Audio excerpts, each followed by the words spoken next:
Olá a todos e todas, meu nome é Débora Almeida, este é o programa Passando a Letra, no canal Foco e Ação. Hoje eu escolhi para nós debatermos, refletirmos e conversarmos a respeito da fome. E eu peço permissão para ler um texto pequeno de um amigo meu, o Rui Leitão, que ilustra bem essa preocupação atual pela qual nós estamos passando.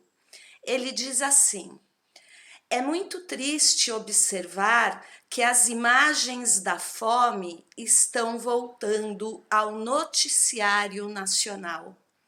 Enormes filas se formaram recentemente em frente a um supermercado em Cuiabá, Mato Grosso, para receberem ossos.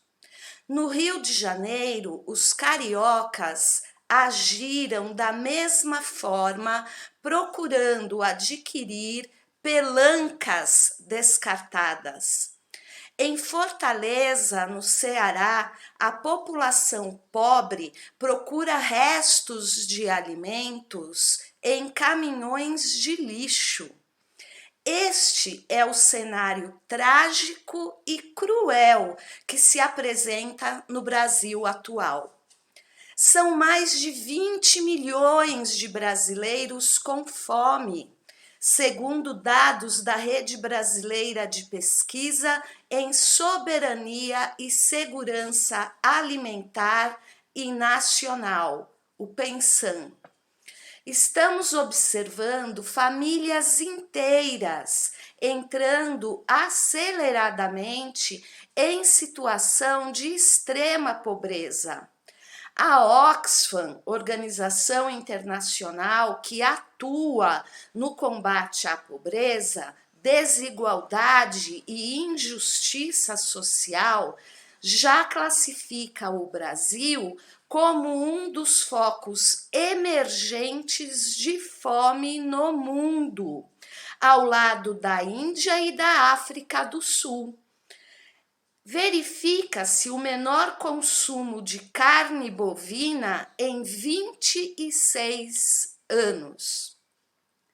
O poder de compra do auxílio emergencial, se considerarmos o valor que vinha sendo pago, não é suficiente sequer para adquirir uma cesta básica, em razão da alta inflação. As necessidades da população são cada vez mais básicas.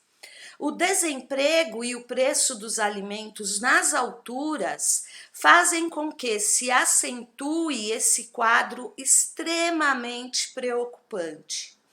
O Brasil, até pouco tempo, era referência mundial no combate à fome. O programa Fome Zero é apontado como um dos mais bem-sucedidos exemplos de combate à insegurança alimentar no planeta.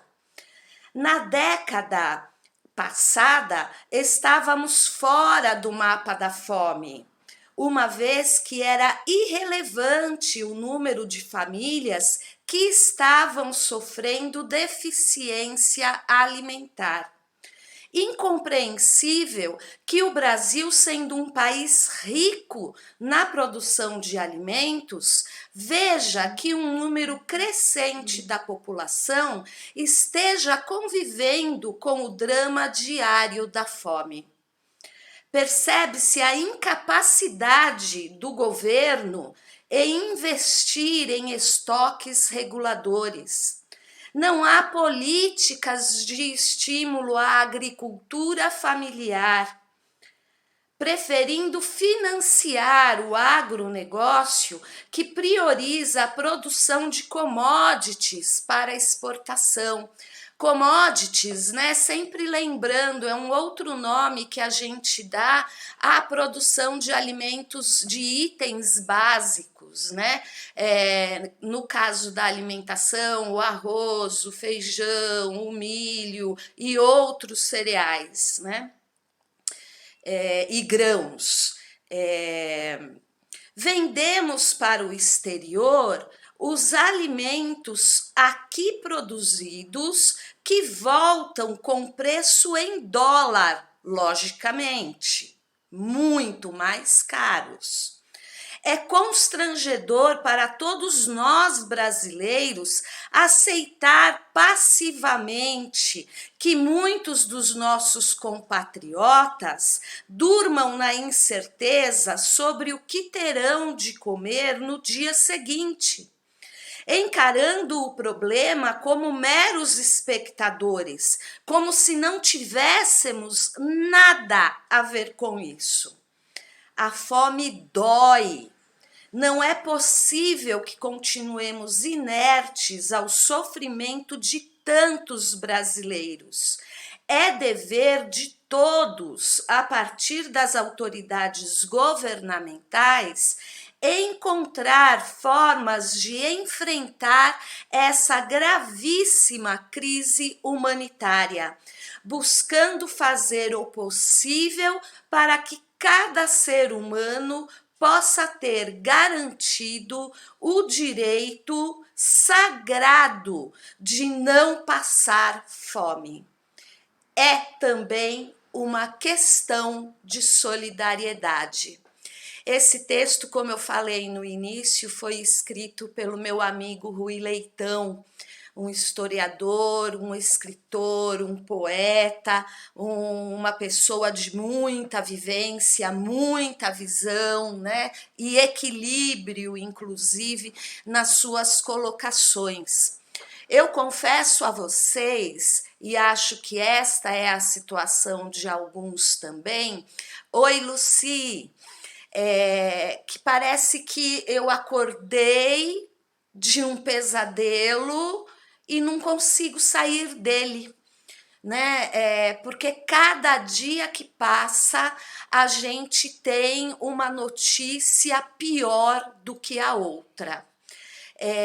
Nós estamos vendo, né, a precariedade em que está se tornando o trabalho no nosso país em relação aos direitos trabalhistas, aos direitos previdenciários, a PEC 32, que está vindo aí tentando fazer uma reforma no serviço público, né? Uma reforma administrativa, uma reforma que só vai mexer com a base. Eu tenho a impressão que o brasileiro, além de não gostar de discutir política, ele não está apostando no futuro, né, obscuro que está por vir.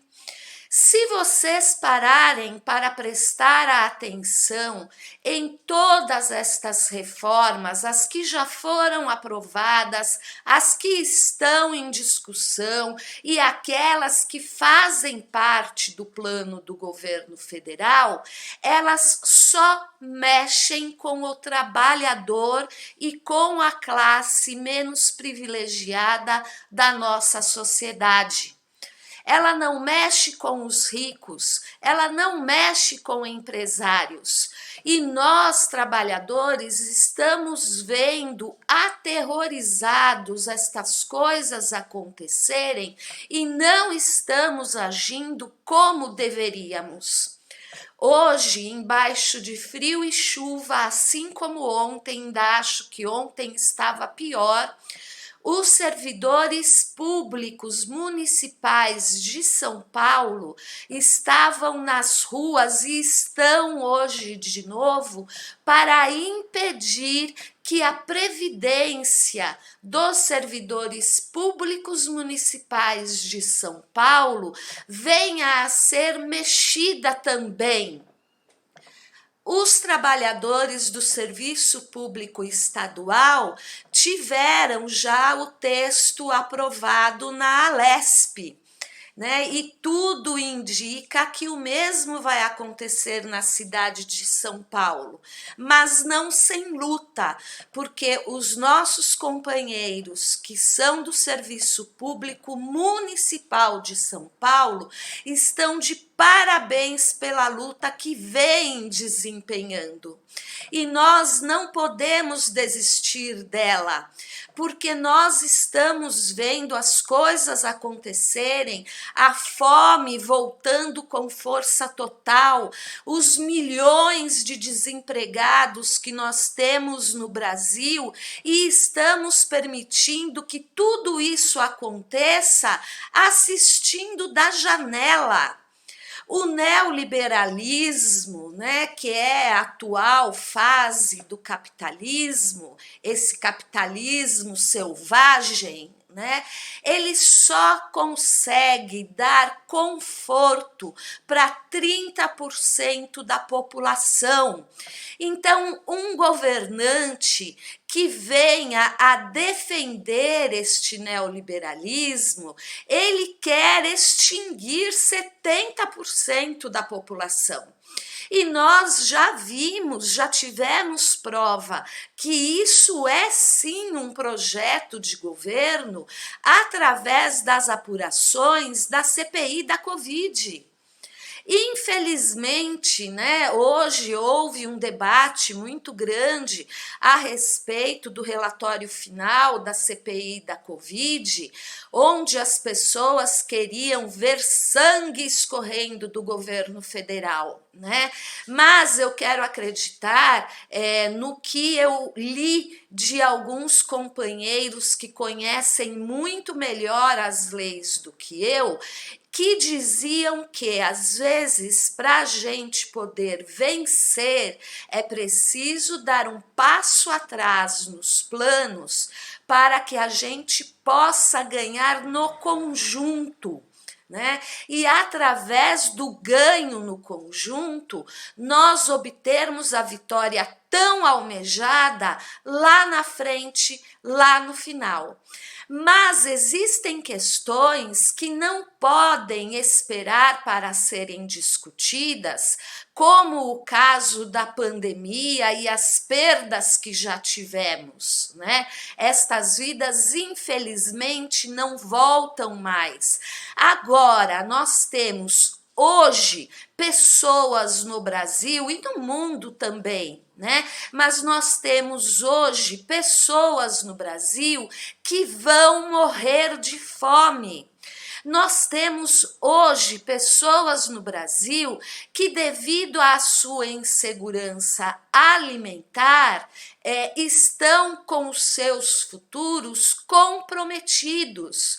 Nós temos crianças hoje que, devido à fome que estão passando, terão problemas intelectuais de aprendizado, inclusive, no futuro.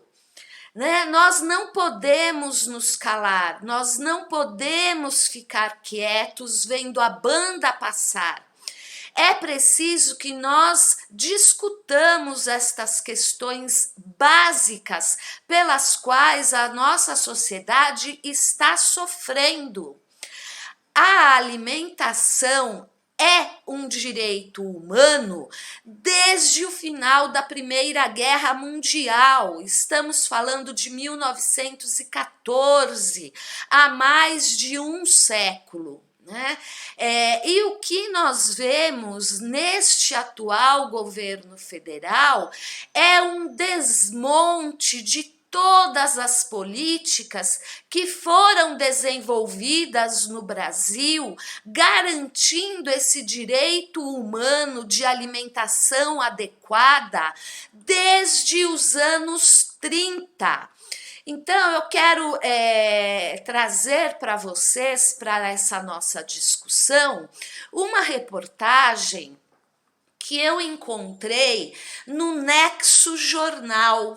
Esse Nexo Jornal, ele gosta muito de trabalhar com datas, números e traz sempre umas propostas de reflexões diferentes para nós, né? Então, o Nexo Jornal, ele traz a manchete assim: o direito humano à alimentação no mundo e no Brasil. Apesar de básica, garantia de segurança alimentar e nutricional passa despercebida em discussões sobre prioridades de políticas públicas. E aí ele traz, né, o Nexo Jornal, uma linha do tempo em que os governos, tanto do Brasil como mundiais, começam a garantir leis, programas, né, que garantissem aos mais necessitados de todas as populações mundiais este direito humano da alimentação adequada, né?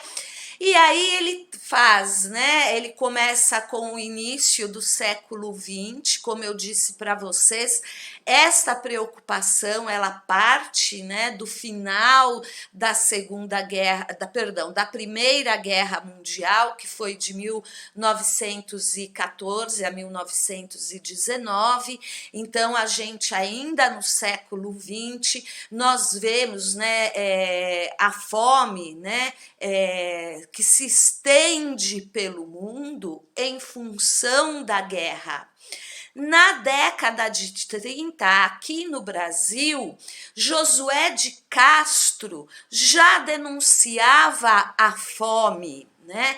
E nós vamos ver então ele jogando através da sua denúncia luz sobre esta questão no combate à fome de grande parte dos brasileiros, inclusive falando a respeito da falta de vitaminas, né, na saúde do brasileiro, como o ferro e a vitamina A.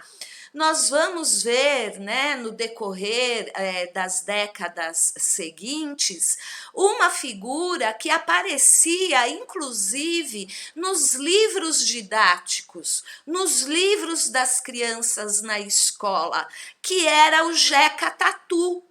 O Jeca Tatu, ele vinha, né, como alguém para um personagem que chamava a nossa atenção para esta alimentação que não era adequada, que era insuficiente, chamar a atenção em relação às vacinas, em relação à falta de vitaminas que nós tínhamos em nossos organismos e também, né, todas as questões de higiene que hoje passam a nossa periferia, mas que eram muito comuns também pelo interior do Brasil, né?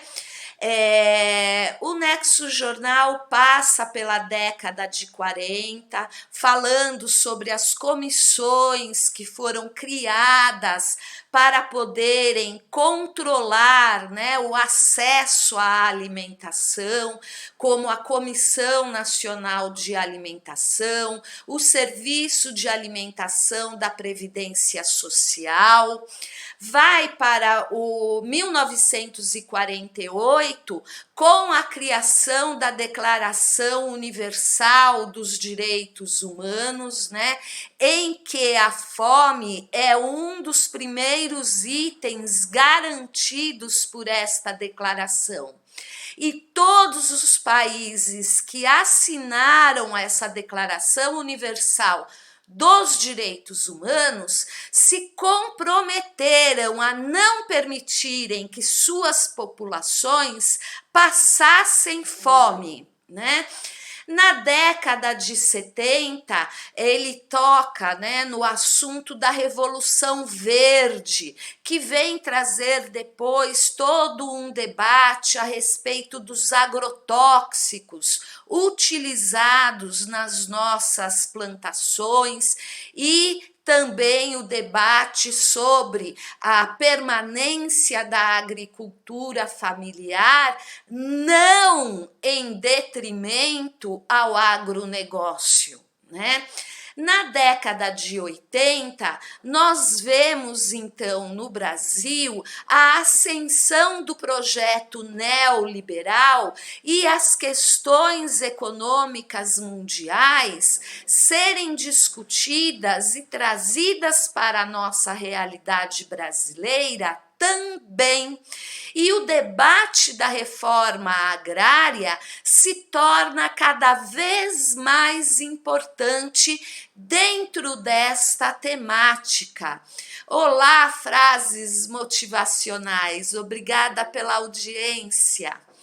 Em 1986, a gente vai ver, então, o conceito do direito humano à alimentação adequada ser firmado internacionalmente. Então, a grande maioria dos países no mundo assinaram este compromisso com os direitos humanos de não permitir e fazer tudo o que estivesse aos seus alcances para que suas populações não passassem fome.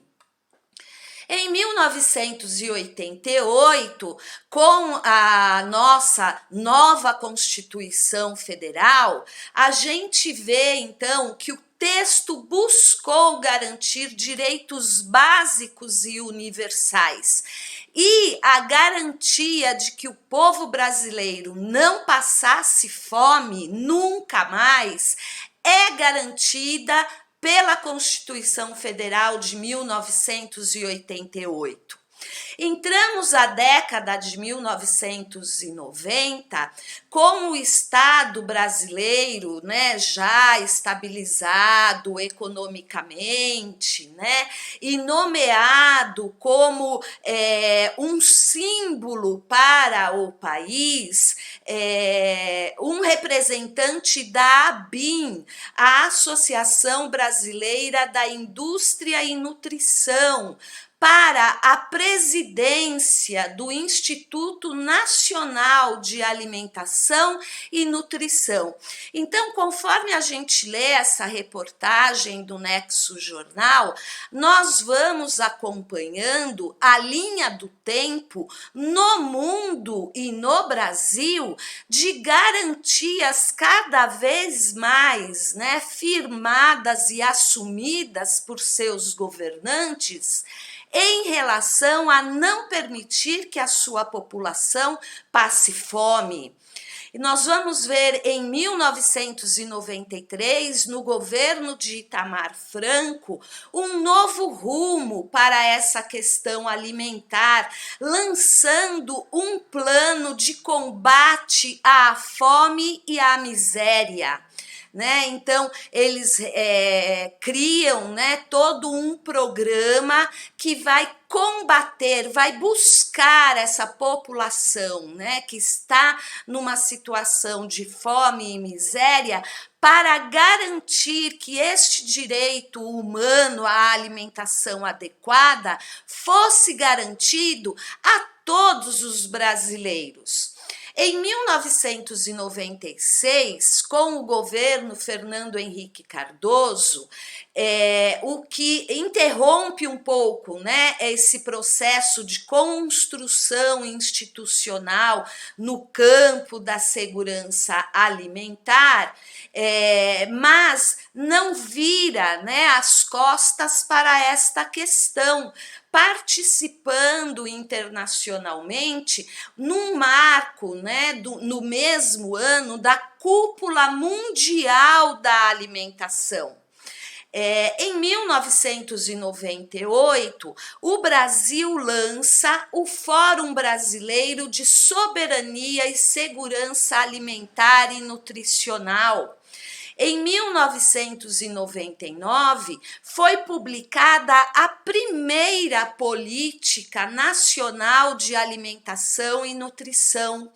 No campo internacional, o comentário geral número 12 do Comitê de Direitos Econômicos, Sociais e Culturais, né, os DESCs, da ONU, ampliou o significado de direito humano à alimentação. Na década de 2000, com a entrada do PT no governo federal, nós vemos então uma nova janela de oportunidade sendo aberta para as políticas de segurança alimentar e nutricional. O governo federal, nas mãos do Lula, né, criou um referencial para legitimar uma atuação mais contundente sobre a segurança alimentar. O trabalho resultou numa série de articulações institucionais materializadas com políticas públicas, novas estruturas de governo e garantia de orçamento próprio para a área. Né? Em 2003, o CONSEA foi criado, o que marcou o início de um momento de intensa construção coletiva e participativa no campo da segurança alimentar e nutricional, né?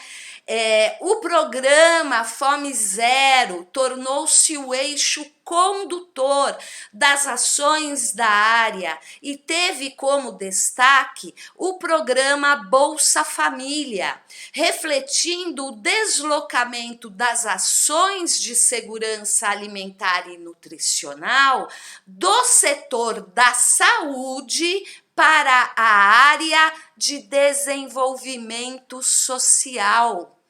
Né? Então, ou seja, nós já tínhamos alcançado um patamar, né, minimamente, para que a saúde das pessoas fosse garantida, mas aquele desenvolvimento social que precisava, né, principalmente que a criança sentasse no banco da escola e conseguisse aprender e não ter o seu aprendizado comprometido com a barriga roncando, passa a ser uma prioridade para o desenvolvimento do país.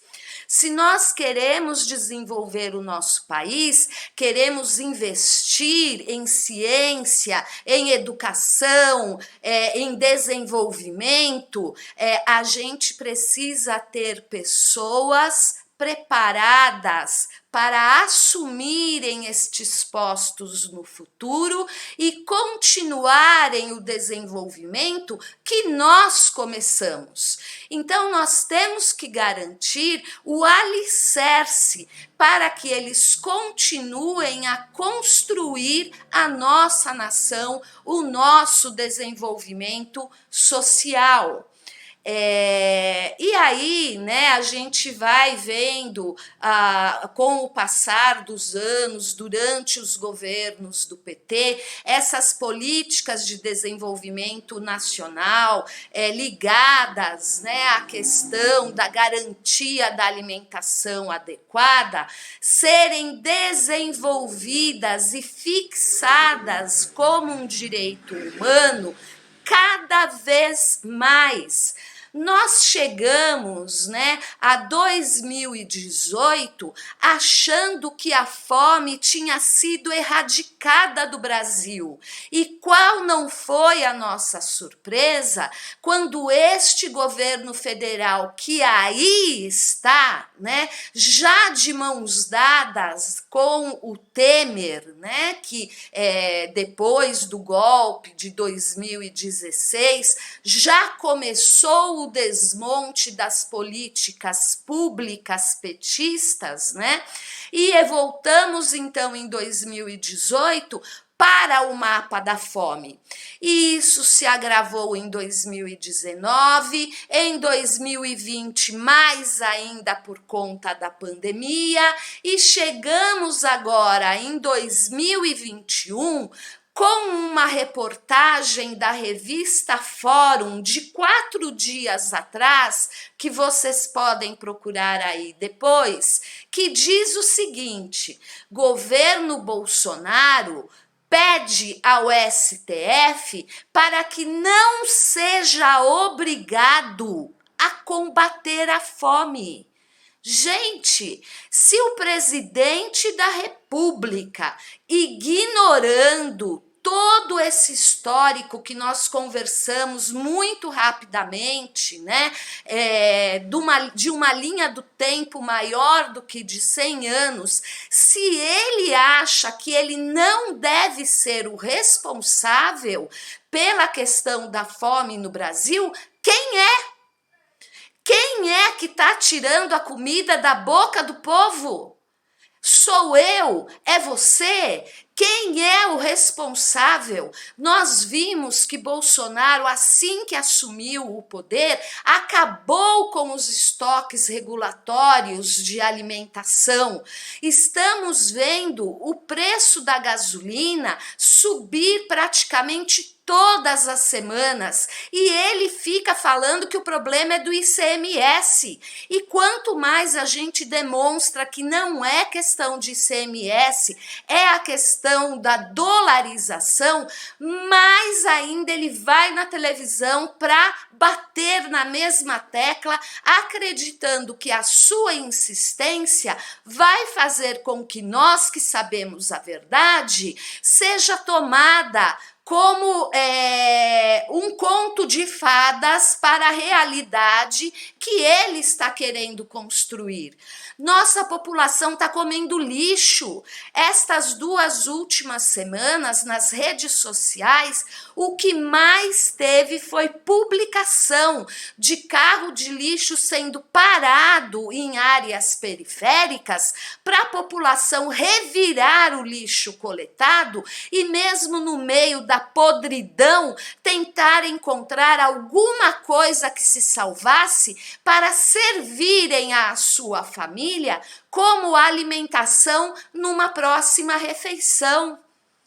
Então, eu quero que depois vocês procurem, né, na revista Fórum, toda essa reportagem em que o Jair Bolsonaro, que é o presidente da República, pede ao Supremo Tribunal Federal que ele não seja obrigado, né, e nem responsabilizado pela fome no Brasil.